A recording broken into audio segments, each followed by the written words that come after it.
Hello, my dear lovely viewers. Hey, everyone there, come close to me. Let's discuss something very interesting today.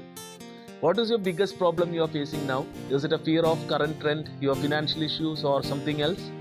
Let me ask you something. Within an hour post I cut this video, or within a minute once I slide to next video, if something happens to you or even me, we both can't predict.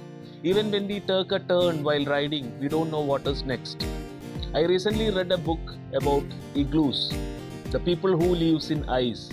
And according to them, they don't believe in tomorrows and neither their past, as anything can happen to all of us at any time. And they celebrate and cherish the life by living in present rather than being in thinking about the future or even the past.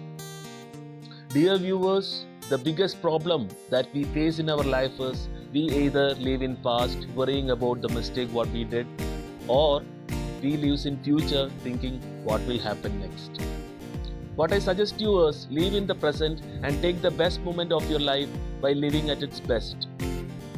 So that post once you retire, you can say I have lived my life enjoying at its maximum rather than regretting later. Hope you all loved today's content. Do like, share, and subscribe my channel. Kumar, the hospitality trainer, signing off to bring more interesting contents on your screen. Thank you all. Bye bye.